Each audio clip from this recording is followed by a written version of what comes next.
Hello नमस्कार, good evening सभी को। तो इस वीडियो में हम लोग force and laws of motion का ये दूसरा पार्ट है। पहला पार्ट हम लोगों ने कंप्लीट किया है। पहले पार्ट में हम लोगों ने फोर्स का क्या होता है, फोर्स का एप्लीकेशन और फर्स्ट लॉ इन सभी को डिस्कस किया था। और गैलीलियो का जो एक्सपेरिमेंट था वो काफ़ी अच्छे से उस पहले वाले पार्ट में हम लोगों ने डिस्कस किया है। उस पार्ट को आप लोग अगर कोई नहीं देखा है तो उस पार्ट को ज़रूर देख लें। ये सेकेंड पार्ट हम लोग स्टार्ट करते हैं। तो वीडियो को हम लोग शुरू करते हैं। ठीक है, मैं अपना वीडियो ऑफ कर लेता हूँ। ठीक है, देखिए यहाँ पे इनर्शिया क्या है। इनर्शिया ये एक नेचुरल टेंडेंसी है किसी ऑब्जेक्ट का, वो रिसिस्ट करता है चेंज को। अगर वो ऑब्जेक्ट मोशन में है तो ऑब्जेक्ट चाहेगा कि मोशन में रहे, वो रुकना नहीं चाहेगा। ठीक है, अगर वो ऑब्जेक्ट अगर रेस्ट में है तो वो रेस्ट में ही रहना चाहेगा, वो मोशन में नहीं जाना चाहेगा। तो वो इनर्शिया एक नेचुरल टेंडेंसी है किसी ऑब्जेक्ट का, तो जो वो रिसिस्ट करता है अपने बदलाव को। और यहाँ पे देखिए, the mass of an object is the major of it's inertia. अगर किसी ऑब्जेक्ट का मास अधिक है तो उसका इनर्शिया भी अधिक होगा, क्योंकि इसकी इसी का मेजर है। अगर बहुत ज़्यादा अगर मास है ऑब्जेक्ट का तो इनर्शिया ज़्यादा होगा। जैसे अगर एक ट्रेन है, ट्रेन का मास बहुत अधिक है तो उसका इनर्शिया भी बहुत ज़्यादा होगा, क्योंकि उसको अपने जगह से मूव कराने के लिए बहुत ज़्यादा लार्ज अमाउंट ऑफ फोर्स लगाना पड़ेगा, तब जाके वो ट्रेन एक जगह से दूसरी जगह जाएगा। और छोटा सा अगर साइकिल है, या ये ऑब्जेक्ट को एग्जांपल में ले लेते हैं जो अभी मैंने ड्रॉ किया है। इस ऑब्जेक्ट को मूव कराने के लिए बहुत कम फोर्स चाहिए, बहुत, तो इसका इनर्शिया कम क्यों हुआ? क्योंकि मास कम है। और इस ट्रेन का इनर्शिया बहुत अधिक है क्योंकि मास अधिक है। तो यहाँ से समझ में आया एक बात कि इनर्शिया जो है मास पे डिपेंड करता है। ठीक है, तो ये एग्जांपल यहाँ पे मैंने जो बोला है वो लिखा है कि a force that is just enough to cause a small car to pick up a large velocity will produce a negligible change in motion of a train। ठीक है, बहुत ज़्यादा फोर्स भी लगा रहे हैं तो कोई ट्रेन में निग्लिजिबल चेंज होगा, क्योंकि वो जो छोटा सा कार्ट है उसके कंपैरिजन में ट्रेन का मास अधिक है, तो ट्रेन का इनर्शिया ज़्यादा होने की वजह से वो मूव नहीं करेगा। और उतना ही फोर्स लगाएंगे छोटे से कार्ट पे तो मूव कर जाएगा, क्योंकि उसका इनर्शिया कम है। ठीक है, accordingly we can say that train has the more inertia than the cart. तो यहाँ से एक कंसेप्ट मालूम चला, यहाँ पे नोट कर लीजिएगा क्लियरली। हैवियर और massive objects offer larger inertia. ठीक है, अगर हैवी ऑब्जेक्ट है तो क्या करेगा, वो एग्जर्ट करेगा लार्जर क्वांटिटेटिवली। यहाँ पे क्या है, the inertia of an object is measure of its mass, important. और हम लोग जानते हैं it is easier to push an empty box than a box full of books. एक बॉक्स है जिसमें बुक भरा हुआ है, एक में नहीं भरा हुआ है, जिसका मास अधिक है उसको एक जगह से दूसरी जगह डिस्प्लेस करने में, मूव कराने में बहुत ज़्यादा मेहनत लगेगा। ठीक है, और वही बॉक्स अगर इम्पटी रहेगा तो वहाँ पे बहुत ज़्यादा मेहनत नहीं लगेगा। Similarly if we kick a football it flies away. अगर फुटबॉल को हम लोग किक करते हैं तो वो फ्लाई कर जाएगा, मतलब वो वहाँ से एक जगह से दूसरी जगह जाएगा। But if we kick a stone of the same size with equal force, तो वो शायद उतना नहीं मूव करे जितना फुटबॉल एक जगह से दूसरी जगह चला गया था। क्योंकि जान रहे हैं कि यहाँ पे फुटबॉल का मास कम है, अंदर एयर भरा हुआ है, लेकिन अगर स्टोन है तो काफ़ी स्ट्रांगली पैक्ड होगा उसका मास। ठीक है, नेक्स्ट चलते हैं। एग्जाम्पल यहाँ पे मैंने दिया हुआ है कि एक 300 किलो का ये ऑब्जेक्ट है, इस पे फोर्स लगा, फिर एक 30 किलो का ऑब्जेक्ट है, तो ये इजीली मूव कर जाएगा इधर की तरफ, और ये थोड़ा सा समय लेगा। क्लियर? यहाँ पे मैंने एक और फिगर बनाया है, यहाँ पे इमेज है ट्रेन का, देख रहे हैं मास बहुत अधिक है तो इसको मूव कराने में समय लगेगा। ठीक है, तो पहला और दूसरा लॉ यहाँ पे क्या है, sorry first law, the first law of motion indicates that when an unequal force acts on an object its velocity changes. मतलब अगर अनइक्वल फोर्सेस अगर ऑब्जेक्ट पे लगता है तो उसके वेलोसिटी में बदलाव होगा। ठीक है, ऑब्जेक्ट में मूवमेंट कब होगा, जब अनबैलेंस फोर्स हो। ठीक है, यही फर्स्ट लॉ है। That is the object get an acceleration. जब फोर्स लगेगा तभी तो ऑब्जेक्ट एक्सेलरेट करेगा, मूव करेगा, एक जगह से दूसरी जगह जाएगा। तो हम लोगों ने फर्स्ट लॉ में काफ़ी कुछ देखा था, तो हम वहाँ से शॉर्ट समरी इसको भी आप लोग नोट कर लेंगे। We would now like to study how the acceleration of an object depends on the force applied to it and how we measure a force. तो अब आने वाले स्लाइड्स में हम लोग इन सब के बारे में पढ़ने वाला है कि किस तरीके से कितना फोर्स लगता है और उस जितना फोर्स लग रहा है उसको हम कैलकुलेट कैसे करेंगे, ठीक है। तो यहाँ पे देखिए सबसे पहले मास को समझिए, मास क्या होता है। कोई भी ऑब्जेक्ट, ये जैसे फॉर एग्जांपल इसमें कितना मैटर है, द अमाउंट ऑफ मैटर, यहाँ पे कितना मैटर इसके अंदर है वही मास है, ठीक है। तो mass is the amount of matter in object, और ये इनर्शिया को मेजर करता है, ठीक है। It represent the resistance of an object offer to change its speed और position when a force is applied. अभी इनर्शिया के बारे में डिस्कस किया, वही उसी को दूसरे लैंग्वेज में लिखा हुआ है कि इनर्शिया ऑफर करता है चेंज को अनलाइक वेट। अब देखो वेट क्या है ना, वेट अगर किसी भी ऑब्जेक्ट का अगर वेट कर रहे हैं तो क्योंकि मास होता है ऑब्जेक्ट में और नीचे यहाँ पे ग्रेविटी लग रहा होता है, ठीक है। तो यहाँ पे ग्रेविटी है तो F इजिकल टू mg लग जाएगा, यानी कि वेट कितना हो जाएगा इसका, ये जो फोर्स है, ये जो फोर्स है ये वेट के बराबर होगा। तो वेट कितना हो जाएगा, mass into gravity of planets, ठीक है। तो मास का ऐसा यूनिट किलोग्राम होता है और ये साइंटिफिक इक्वेशन में बहुत सारे रोल करता है, तो ये आप लोग यहाँ से देख लेंगे, बहुत ज़्यादा यहाँ से नहीं आएगा। तो E इजकल टू mc², एक फार्मूला आइंस्टीन ने यहाँ पे दिया था। तो मास का काफ़ी बड़ा रोल है, एनर्जी ही है। देखिए मास को एनर्जी में कन्वर्ट किया जा सकता है, ये आइंस्टीन मास एनर्जी इक्विवेलेंस यहाँ से दिखाया गया। तो मास के बारे में इतना है, इसको नोट कर लीजिए। फिर मोमेंटम क्या होता है, ये सेकंड लॉ को जानने के लिए सबसे बड़ा की डेफिनेशन है, की पॉइंट है, इसको नोट करना है और इसको पहले से समझना है। तो देखो सबसे पहले देखिए मोमेंटम एक फंडामेंटल कंसेप्ट है फिजिक्स में। देखिए मैकेनिक्स, अभी हम लोग जो पढ़ रहे हैं ना, ये मैकेनिक्स है, जिसमें फोर्स से होने वाले मोशन, इन्हीं सब के बारे में हम लोग जो पढ़ाई करते हैं, तो ये मैकेनिक्स के अंडर आता है, ठीक है। तो यहाँ पे मोमेंटम का डिफिनीशन क्या है, तो देखिए न्यूटोनियन मैकेनिक्स मोमेंटम, इसी को मोमेंटम को जनरली यहाँ पे हम लोग लीनियर मोमेंटम, ट्रांसलेशनल मोमेंटम, इन्हीं दोनों नाम से जानते हैं, ठीक है। ये क्या होता है momentum, product of mass and its velocity, यानी कि P से दिखाते हैं, P यानी मोमेंटम और मास इनटू वेलोसिटी, ठीक है। ये वेक्टर क्वांटिटी होता है जिसके पास मैग्नीट्यूड और डायरेक्शन दोनों होता है। वेक्टर क्वांटिटी का मतलब क्या, मतलब ऑब्जेक्ट के पास मैग्नीट्यूड है और डायरेक्शन भी है। जैसे अगर हम बोल दें कि एक ऑब्जेक्ट है ये 10 किलोग्राम का है, तो 10 किलोग्राम इसका डायरेक्शन थोड़ी ना होगा, इसका डायरेक्शन नहीं होगा। लेकिन अगर बोलते हैं कि 10 किलोमीटर जाना है नॉर्थ साइड, तो यहाँ पे डायरेक्शन भी यहाँ पे दिया हुआ है, ये मैग्नीट्यूड हो गया 10 किलोमीटर और ये नॉर्थ क्या हो गया, डायरेक्शन हो गया। तो उसी तरीके से मोमेंटम के पास क्या होता है, एक डायरेक्शन होता है, ठीक है। डायरेक्शन, ये चीज़ नोट कर लेना है, यहाँ पे लिखा भी हुआ है। तो फॉर्मूला मोमेंटम का P equal to mass into velocity, और P का मतलब P से हम लोग मोमेंटम दिखाए हैं, M से mass of the object, V से वेलोसिटी, और यहाँ से इसके बारे में interpretation, when an object is in motion the momentum depends on how fast the moving object और how much matter contain in it. यानी फॉर्मूला से ही देख रहे हैं कि अगर ये मोमेंटम है P equal to M into V, तो मोमेंटम अधिक कब होगा, जब ऑब्जेक्ट का मास अधिक हो जाए और वेलोसिटी भी अधिक हो जाएगा, तो मोमेंटम अधिक हो जाएगा। तो मतलब यहाँ पे क्या करना है कि मोमेंटम मास और वेलोसिटी दोनों पे डिपेंड करता है। तो अगर ऑब्जेक्ट का मास अधिक है तो मोमेंटम भी अधिक होगा, ठीक है। The greater the mass and velocity the larger the momentum. Momentum is conserved in an isolated system. मतलब आइसोलेटेड सिस्टम का मतलब कि जहाँ पे कोई एक्स्ट्रा फोर्स नहीं लग रहा हो।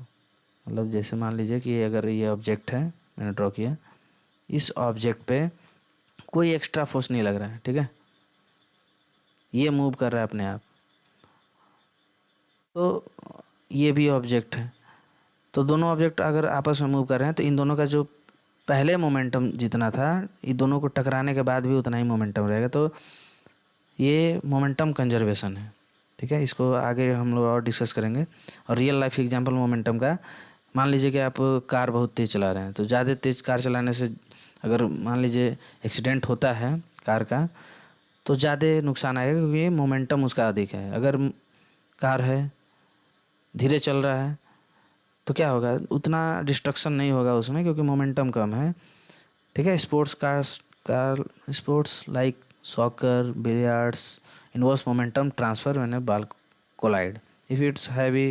यहाँ पे मैंने समझा दिया, आगे बढ़ते हैं। नेक्स्ट टॉपिक है सेकेंड लॉ ऑफ मोशन, काफ़ी इंपॉर्टेंट, और इसको तो नोट ही कर लीजिए आप लोग। सेकेंड लॉ ऑफ मोशन क्या है? तो न्यूटन ने सेकेंड लॉ दिया। पहला लॉ था कि लॉ ऑफ इनर्शिया, अगर ऑब्जेक्ट जो है मोशन में है तो मोशन में रहना चाहेगा, और रेस्ट में है तो रेस्ट में रहना चाहेगा। ये था पहला, और जब तक कि उस पर एक्सटर्नल फोर्स ना लगे। ठीक है। यहाँ पे सेकेंड लॉ क्या करता है, जब द ऑब्जेक्ट, यहाँ पे देखिए, the second law of motion states that the rate of change of momentum, ठीक है, मोमेंटम में बदलाव, ये डायरेक्टली प्रोपोर्शनल होता है अप्लाइड ऑन बैलेंस फोर्स के। और फोर्स का डायरेक्शन किधर होता है, जिधर की तरफ फोर्स लग रहा होता है उधर की तरफ डायरेक्शन होगा, in the direction of force. जैसे कंसिडर करिए एक सिचुएशन को जहाँ पे एक कार है जिसकी बैटरी ख़त्म हो गई, डेड हो गई है। उसको मान लीजिए हम लोग पुश कर रहे हैं, ठीक है, 1 मीटर पर सेकेंड से उसको स्टार्ट करने के लिए, which is sufficient to start its engine if one of the two person give a sudden push. ठीक है। एक या दो से अधिक लोग अगर उसको धक्का देंगे तो हो सकता है कि ये नहीं स्टार्ट हो। लेकिन अगर उसको, उसी ऑब्जेक्ट को, उसी कार को अगर कंटिन्यूसली वही 2-3 पर्सन मिलके अगर कंटिन्यूसली अगर लगातार उसको फोर्स लगा रहे हैं, जिसकी वजह से उसके अंदर मोमेंटम आ रहा है, वेलोसिटी आ रहा है, तो ये क्या होगा, कुछ समय के बाद देखेंगे कि कार का एक्सेलरेशन बढ़ जाएगा, यानी कि तेज़ी से मूव करने लगेगा, और उसका मोमेंटम बढ़ जाएगा, और वो कार हो सकता है कि स्टार्ट भी हो जाए। ठीक है। ये सब रियल लाइफ एग्जांपल है। It may be conclude that the force is necessary to change the momentum of an object and depends on the time rate at which the momentum is change. ठीक है। तो यहाँ पे हम लोग कह सकते हैं कि जो फोर्स नेसेसरी होता है किसी मोमेंटम ऑब्जेक्ट को लाने के लिए, ठीक है, और वो टाइम पे भी डिपेंड करेगा। ठीक। तो यहाँ पे सेकेंड लॉ मतलब क्या है, जैसे मान लीजिए मैथमेटिकली हम लोग प्रूव कर देते हैं इसको। सपोज एन ऑब्जेक्ट है, जैसे मान लीजिए कि ये ऑब्जेक्ट है, कलर दूसरा ले लेता हूँ, ये ऑब्जेक्ट है, ठीक है, इसका मास है m। ठीक। ये मूव कर रहा है किसी वेलोसिटी, इनिशियल वेलोसिटी u से। ये u क्या है, इनिशियल वेलोसिटी से। ठीक है। इस पे फोर्स लगा है, मतलब पहले से मूव कर रहा है। फिर ये अगर ये ऑब्जेक्ट कुछ डिस्टेंस चल के, यही मास, ऑब्जेक्ट का मास m है, और ये यहाँ पे मूव किया फाइनल वेलोसिटी v पे। क्लियर। यहाँ पे लिखा भी हुआ है यही सब चीज़, और यहाँ से यहाँ तक आने में इसको कुछ समय लगा, टाइम t लगा। क्लियर। तो यहाँ पे मोमेंटम इसका कितना है, इनिशियल मोमेंटम, यानी शुरुआत में m इंटू यू है, और यहाँ पे फाइनल मोमेंटम कितना है, इंटू v है। ठीक है। तो अकॉर्डिंग टू स्टेटमेंट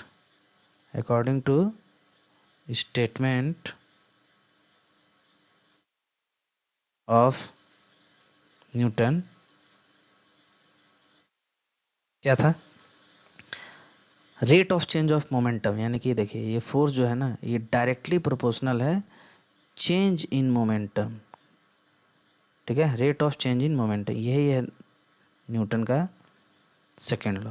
अब इसी को किस तरीके से प्रूफ करेंगे हम लोग, यहाँ पे देख लीजिए। देखिए मोमेंटम में बदलाव, यहाँ पे इनिशियल मोमेंटम कितना था m इंटू यू, और यहाँ पे मोमेंटम कितना था m इंटू भी। तो फोर्स यहाँ पे, क्योंकि प्रोपोर्शनैलिटी यहाँ से हटेगा तो इक्वल टू आता है बैलेंस करने के लिए इसको। तो इनिशियली मोमेंटम कितना था, फाइनल मोमेंटम कितना था, तो यहाँ पे देख लीजिए चेंज इन मोमेंटम यहाँ पे लिख देते हैं अपॉन टाइम। अब ये देखो डेल्टा पी का मतलब चेंज इन मोमेंटम है।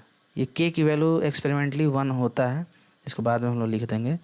यहाँ पे देखिए चेंज इन मोमेंटम पहले कितना, बाद में कितना रहा m इंटू भी, शुरुआत में कितना था m into you, divided by time. Clear.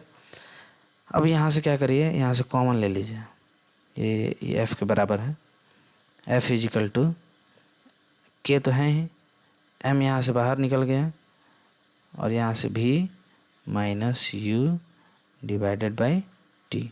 और हम लोग इससे पहले क्या जानते हैं, इतना आप लोग अगर नोट कर लिए तो यहाँ पे देख लेते हैं। क्या मैंने बताया, F is directly proportional to rate of change in momentum delta P by delta P by T था इतना। इसी को डायरेक्टली अगर यहाँ से एफ को यहाँ पे क्या किए हैं, कांस्टेंट किया गया, और ये एम भी माइनस एम यू, क्योंकि चेंज इन मोमेंटम हो गया ना यहाँ पे। इसको हम लोगों ने कैसे किया था, F is directly proportional to यहाँ पे P final minus P initial divided by time. तो ये डायरेक्टली प्रोपोर्शनल हटाया तो यहाँ पे के आया है डिवाइडेड बाय टाइम, और यहाँ पे के बाहर निकल गया, मास जो है इसका कॉमन आ गया है, यहाँ पे v माइनस यू अभी किए थे, एक बार और आप लोग देख लीजिए। तो यहाँ पे v माइनस यू क्या आता है, v minus you upon T, यही एक्सेलरेशन है, यही क्या है, यही एक्सेलरेशन है। तो ये v minus you upon T के जगह पे हम लोग क्या करेंगे, ठीक है, ये v माइनस यू की जगह पे हम लोग एक्सेलरेशन रख देंगे, k इजकल टू, ठीक है, f इजकल टू के एम इंटू ए। अब यहाँ पे k की वैल्यू एक्सपेरिमेंटली प्रूव्ड है कि k की वैल्यू 1 होती है, तो यहाँ पे हम लोग 1 की वैल्यू पुट कर देंगे, तो f is equal to mass into acceleration. तो ठीक है, ये यहाँ से फॉर्मूला आ गया। और इसका एसआई यूनिट की बात कर लेंगे हम लोग, तो फोर्स का एसआई यूनिट क्या हो जाएगा, फोर्स एसआई यूनिट क्या हो जाएगा, न्यूटन हो जाएगा। यानी कि पहले देखिए किलोग्राम, मास का किलोग्राम होता है, इसका मास का किलोग्राम यहाँ पे लिखे हैं जो, फिर एक्सेलरेशन का मीटर पर सेकंड स्क्वायर, मीटर पर सेकंड स्क्वायर, और इसी केजी मीटर पर सेकंड स्क्वायर को ही क्या बोल दिया गया, न्यूटन। ठीक है, एसआई यूनिट क्या हो गया, एसआई यूनिट न्यूटन हो गया। यहाँ तक क्लियर। अब देखिए इसका सीजीएस यूनिट होता है, सीजीएस यूनिट, इसको भी नोट कर लीजिएगा आप लोग। सीजीएस यूनिट फोर्स का डाइन होता है, DYNE, डाइन। ठीक है, 1 न्यूटन में 10⁵ डाइन होता है। ये कैसे आया, इसको भी आप लोग प्रूव कर सकते हैं। 1 न्यूटन में 10⁵ डाइन कैसे आया, जैसे हम लोगों ने फोर्स का यूनिट लिखा ना, ये 1 न्यूटन लिख लिया, ठीक है, इजिकल टू, अब इसको 1 न्यूटन क्या है, kilogram, 1 kilogram 1 metre upon 1 second square, ये ना होगा। अब इसको मान लीजिए कि अगर सीजीएस में चेंज करते हैं तो 1 किलोग्राम में कितना होता है, 1 किलोग्राम में, एक मिनट इसको मिटा दो, हाँ 1 किलोग्राम में 1000 ग्राम, ठीक है, 1 मीटर में 100 सेंटीमीटर, ठीक है, और 1 सेकेंड वो सेकेंड में ही रहता है, क्योंकि सीजीएस का मतलब यहाँ पे ग्राम सेंटीमीटर और सेकेंड इसी में होता है, ठीक है, ग्राम सेंटीमीटर और सेकेंड में, और नीचे 1 सेकेंड ऐसे लिखेंगे। तो यहाँ पे 10⁻⁴ कितना आ गया, यहाँ पे 0 कितना आ गया, बार है, 5 बार है, और ये कितना, ये ग्राम में है 1000 ग्राम, तो ग्राम सेंटीमीटर पर सेकेंड स्क्वायर, और यही 1 न्यूटन जो है यहाँ पे क्या हो गया, 10⁵ डाइन आ गया। तो क्लियर, ये सब नोट कर लीजिएगा आप लोग, ये इंपॉर्टेंट है, यहाँ से एग्जाम में आता है। क्लियर, आगे बढ़ते हैं।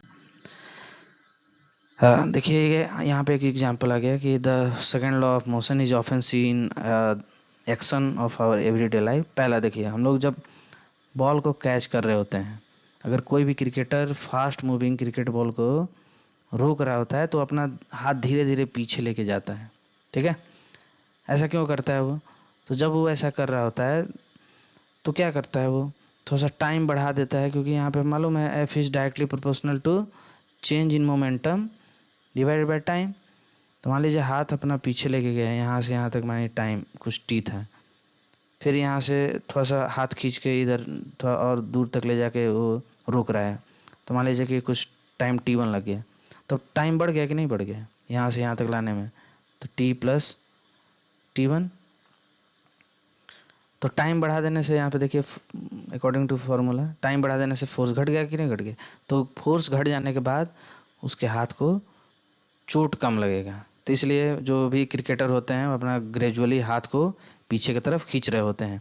और दूसरा कंसेप्ट क्या है, ऐसा जब पीछे खींच रहे होते हैं तो बहुत शॉर्ट पीरियड ऑफ टाइम में करते हैं, तो मोमेंटम में यहाँ पे मोमेंटम कुछ और रहेगा, मानी कैच किया होगा, यहाँ पे मोमेंटम कुछ और, तो इतने ही समय के लिए यहाँ पे मोमेंटम बदलाव हुआ जो कि बहुत कम होता है। तो फोर्स मोमेंटम में बदलाव कम तो फोर्स कम, तो चोट कम लगेगा। क्लियर? तो यही चीज़ पूरा यहाँ पे लिखा हुआ है, आप लोग इसको देख लीजिएगा और आई होप समझ में आएगा, क्योंकि समय बढ़ा दिया, क्योंकि यहाँ पे इन्वर्सली प्रोपोर्शनल टाइम के तो समय बढ़ा दिया, तो यहाँ पे फोर्स रिड्यूस हो गया। अब मोमेंटम में चेंज यहाँ पे कम हो गया, क्योंकि यहाँ से यहाँ तक गया, मोमेंटम में चेंज कम तो फोर्स भी कम। आगे बढ़ते हैं। How a karate player breaks a slab of ice with a single blow. मतलब एक ही बार में ये कराटे प्लेयर, यहाँ पे देख पा रहे होंगे आप लोग, ये कराटे प्लेयर है, एक ही बार में ये इतना बड़ा बर्फ का सिल्ली को तोड़ दिया है। तो ऐसा कैसे हो जाता है, इसका भी सेम कहानी है, क्योंकि बहुत शॉर्ट पीरियड ऑफ टाइम में करता है, ठीक है, तो वहाँ पे लार्ज फोर्स अप्लाई हो रहा होता है। देखिए, reducing the momentum to zero in a short time is exerted the ice slab, the force is sufficient to break the slab.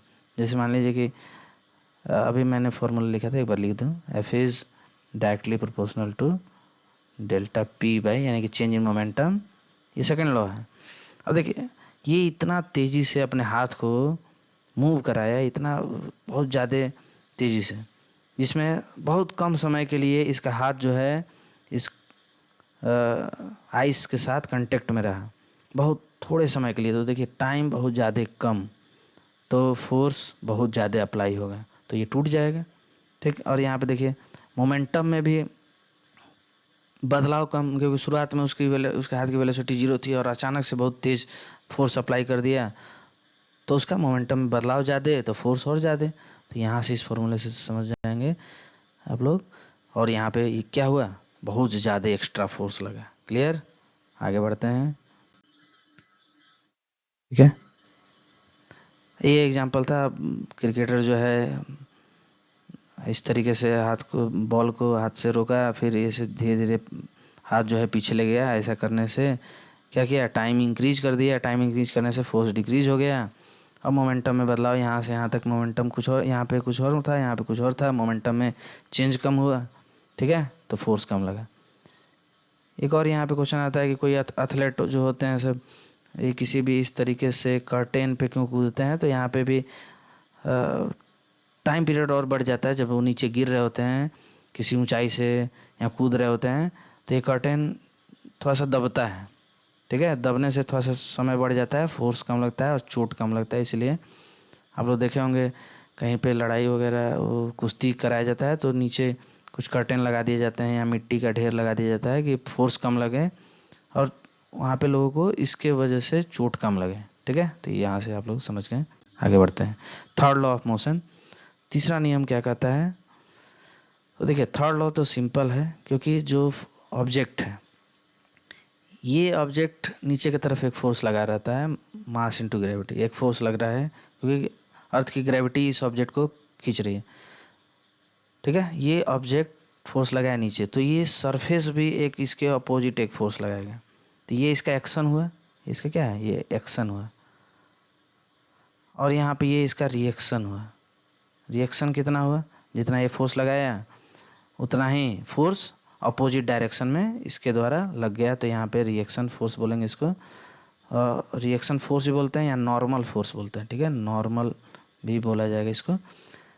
और ये नॉर्मल किसके बराबर होगा, ये भी mg के बराबर होगा, क्योंकि जितना ऑब्जेक्ट ने लगाया उतना ही सरफेस ने इसके ऊपर लगाया, तो n = mg। और इसका बैलेंस कंडीशन अगर देखेंगे तो n में से ये mg को उधर लेते जाइए, n minus M G equal to 0। ठीक है, तो यहाँ पे अब थर्ड लॉ क्या कहता है? The third law of motion states that when one object exert a force another object also exert a instantaneously exert a force back on the first। यानी कि एक ऑब्जेक्ट लगाया फोर्स तो दूसरा भी उस पर फोर्स लगा दिया। ठीक है, और तुरंत लगाएगा, ऐसा इंस्टेंटेनियसली, एकदम तुरंत। These two forces are equal in magnitude, एकदम बराबर होगा, जैसा कि मैंने यहाँ पे लिखा है, दोनों एक जो फोर्स लगाया उतना ही अमाउंट में फोर्स उधर लगेगा, लेकिन डायरेक्शन क्या होगा? अपोजिट होगा, तो इसको लिख लेना है। ठीक है, these forces act on the different object and never on the same object. ये बात और ज़्यादा इंपॉर्टेंट हो जाती है। ये एक ही ऑब्जेक्ट पे नहीं लग रहा होता है। देखिए यहाँ पे ये ऑब्जेक्ट, पहला ऑब्जेक्ट का सरफेस है और एक दूसरा जिस सरफेस पे वो फोर्स लगा रहा है, तो दोनों का अलग अलग सरफेस है। एक ऑब्जेक्ट का सरफेस और एक जिस सरफेस पे ये फोर्स लगा रहे हैं, तो हमेशा फोर्स क्या है? ठीक है, दो डिफरेंट ऑब्जेक्ट्स पे लगेगा। तो इसी तरीके से कहा जाता है forces exist in pair, forces exist in pair, pair में रहेंगे हमेशा। ठीक है, और इसका अल्टरनेटिव स्टेटमेंट न्यूटन ने इस तरीके से इसी बात को अल्टरनेटिव स्टेटमेंट क्या लिख देंगे? The Newton third law of motion, to every action there is equal and opposite reaction. इस बात को या तो एग्जाम में इस तरीके से लिखिए, या तो इस तरीके से लिखिए, या तो ऐसे याद रखिए, या तो ऐसे याद रखिए। ठीक है, however it must be remembered that the action and reaction always act on the two different object, वही चीज़ लिखा है। और यहाँ पे इंपॉर्टेंट नोट करने वाली बात क्या है? Even though the action and reaction forces are always equal in magnitude, हमेशा इक्वल रहता है। ठीक है, these forces may not produce acceleration of equal magnitude. मतलब यहाँ पे देखिए इक्वल मैग्नीट्यूड का है तो कहाँ से एक्सेलरेशन हो गया? क्योंकि बैलेंस हो गया। These forces always act in equal in magnitude, these forces may not produce acceleration of an object, acceleration of equal magnitude. ठीक है, हो सकता है यहाँ पे एक कंडीशन में बता दे रहा हूँ, यहाँ पे जो लिखा हुआ है, एक ऑब्जेक्ट है। ठीक है, ये सरफेस दिख रहा होगा, ये सरफेस पे एक फोर्स लगाया हमने। ठीक है, तो इधर से भी सरफेस उतना ही फोर्स लगाया, लेकिन अब ये जो सरफेस हमारे ऊपर जो फोर्स लगाया, ये उतना सफिशिएंट नहीं था कि हमको पीछे कर दे। ठीक है, हमारे अंदर उतना एक्सेलरेशन ला दे, क्योंकि हम ज़्यादा फोर्स लगा के इसको आगे धक्का दे रहे थे। ठीक है, तो ये जरूरी नहीं है कि जो मतलब एक्सेलरेशन ही बराबर हो जाए। ठीक है, these forces may not produce acceleration of equal magnitude. ठीक है, इक्वल मैग्नीट्यूड का जो कोई जरूरी नहीं है कि वहाँ पे फोर्सेस लग जाए। This is because each forces act on the different object that में हैव डिफरेंट मास। तो मान लीजिए इस ऑब्जेक्ट में कुछ और मास था, m1 था, तो इसका एक्सेलरेशन a1 था, और इसी तरीके से दूसरा ऑब्जेक्ट है जिसका मास अगर m2 है, तो इस पे उतना ही अमाउंट ऑफ फोर्स लगाएं जितना यहाँ पे लगाए थे फोर्स, एफ फोर्स लगाए थे यहाँ पे भी उतना ही फोर्स लगाएं।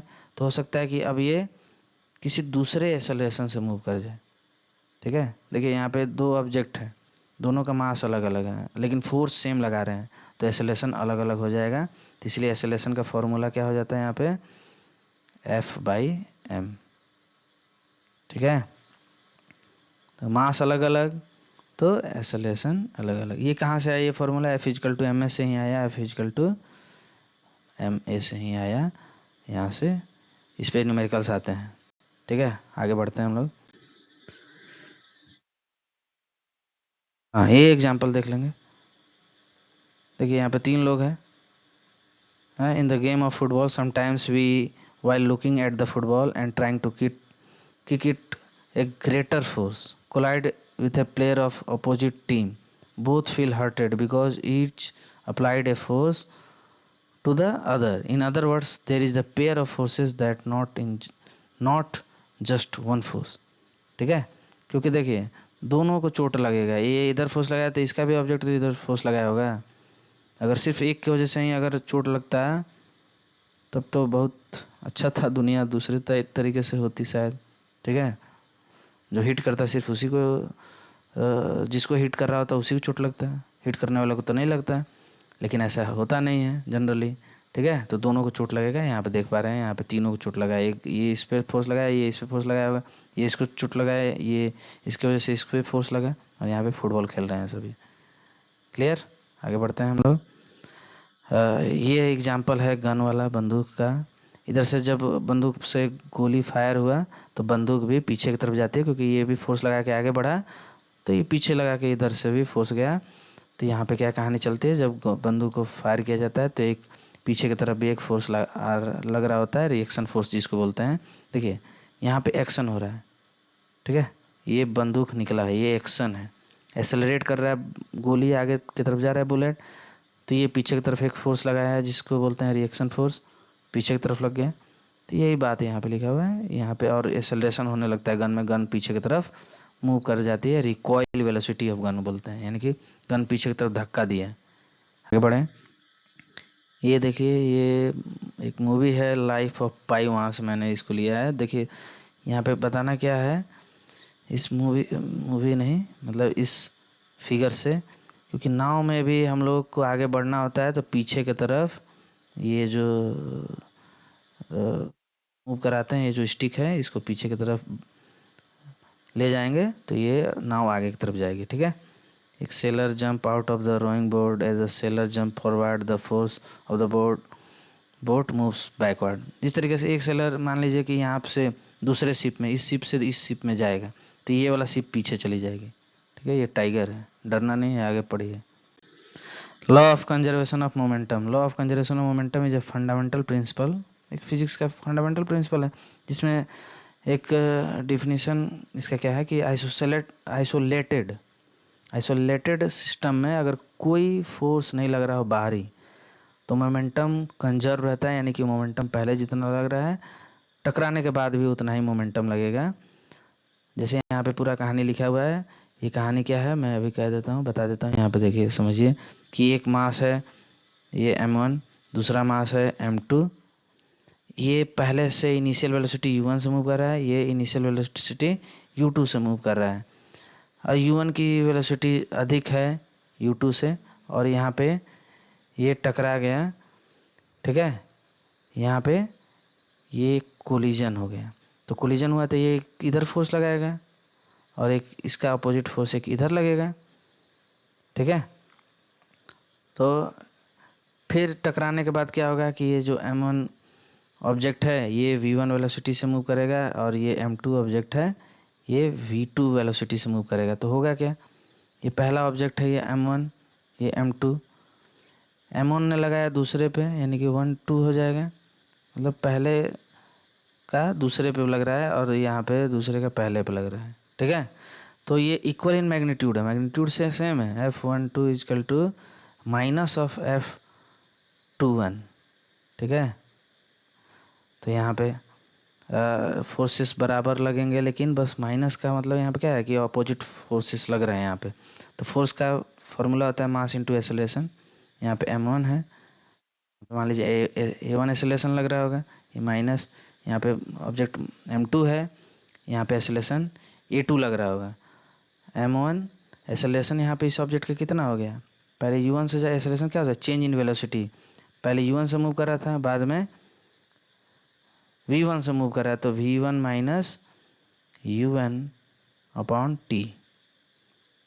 ठीक है, is equal to minus m2 bracket में v2 minus u1 upon t। यहाँ से कैंसिल कर दीजिए इसको, इससे कैंसिल हो गया। अब मल्टीप्लाई करके सॉल्व कर दीजिए इसको, m1 v1 minus m1 u1 is equal to minus m2 v2, हम ये माइनस माइनस प्लस हो जाएगा, प्लस m2, ये यहाँ पे u2 है। ठीक है, u2 m2 u2। अब बस इसको रीअरेंज कर लेंगे, ये माइनस वाले को इधर लाइए। ठीक है, ये माइनस वाला को उधर लेके जाइए, तो यहाँ पे रीअरेंज करने के बाद क्या आ जाएगा बता देते हैं, m1 u1 plus m2 u2 is equal to m1 v1 plus m2 v2। यानी कि इससे मालूम चला कि मोमेंटम जितना शुरुआत में था m1 u1, यानी कि यहाँ पे मोमेंटम कितना था, ठीक है, m1 u1, इसका मोमेंटम कितना था, ये m2 u2 था, यहाँ पे इसका मोमेंटम कितना हुआ, m1 v1 हुआ, और यहाँ मोमेंटम कितना हुआ, m2 v2 हुआ। तो देखिए मोमेंटम जितना इसका पहले है उतना ही बाद में है, यहाँ पे फाइनल लिख लीजिए, फाइनल मोमेंटम, और यहाँ पे p फाइनल। क्लियर? तो यहाँ पे आप लोग यहाँ से समझ सकते हैं। तो जितना इनिशियल मोमेंटम था यहाँ पे फाइनल मोमेंटम हुआ है, तो initial momentum equal to final momentum, initial momentum equal to final momentum. यही लॉ ऑफ कंजर्वेशन है, और यहाँ पे टॉपिक खत्म होता है। Initial momentum equal to final momentum. Momentum क्या है, product of mass in velocity. ठीक है, यहाँ पे आई होप समझ में आया होगा। एक दो बार वीडियो को आगे पीछे करके देख सकते हैं आप लोग, ठीक है, तो समझ में ज़रूर आएगा। और ये न्यूटन का थर्ड लॉ यहाँ पे अप्लाई हुआ है, according to Newton third law, according to Newton's third law. तो यहाँ पे नोट क्या है, ये जितना मैं बात बोला हूँ वही चीज़ है। Law of conservation of momentum, energy, ये सब कंजर्व रहता है। फंडामेंटल लॉ ऑफ फिजिक्स है, ऑब्जर्वेशन एक्सपेरिमेंट से आते हैं। कंजर्वेशन लॉ जो होता है ना, ये एक्सपेरिमेंट ऑब्जर्वेशन से आते हैं। These are based on observation and experiment. इसको प्रूफ नहीं किया जाता है, मतलब कि इस तरीके से कहीं से ये प्रूफ नहीं होगा, ठीक है। It is important to remember that conservation law can not be proved. Clear? ये वेरीफाइड होते हैं, इन सबको इनको क्या किया जाता है, वेरीफाई किया जाता है अदर मैथमेटिकल टूल्स लगा करके, ठीक है, और वेरीफाइड किया जाते हैं, डिसप्रूव किया जा सकता है एक्सपेरिमेंटली। तो यहाँ पे on the other hand a single experiment whose result goes against the law is enough to disprove it. मतलब कुछ ऐसा डिसप्रूव करने के लिए आ रहा है तो ये कंजर्वेशन लॉ डिसप्रूव किया जाता है, तो इसको आप लोग नोट कर लेंगे, ठीक है। तो न्यूमेरिकल नेक्स्ट पार्ट में आएगा और ये जल्दी मैं अपलोड करूँगा। Thank you.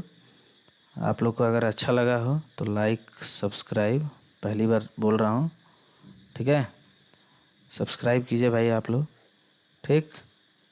स्पेलिंग गलत हो गया, राइस हो गया, सब्सक्राइब है, ठीक है। Thank you. आप लोग जा सकते हैं। मिलते हैं अगले वीडियो में, तब तक के लिए नमस्कार। अगले एपिसोड में मिलते हैं, ठीक है। Thank you.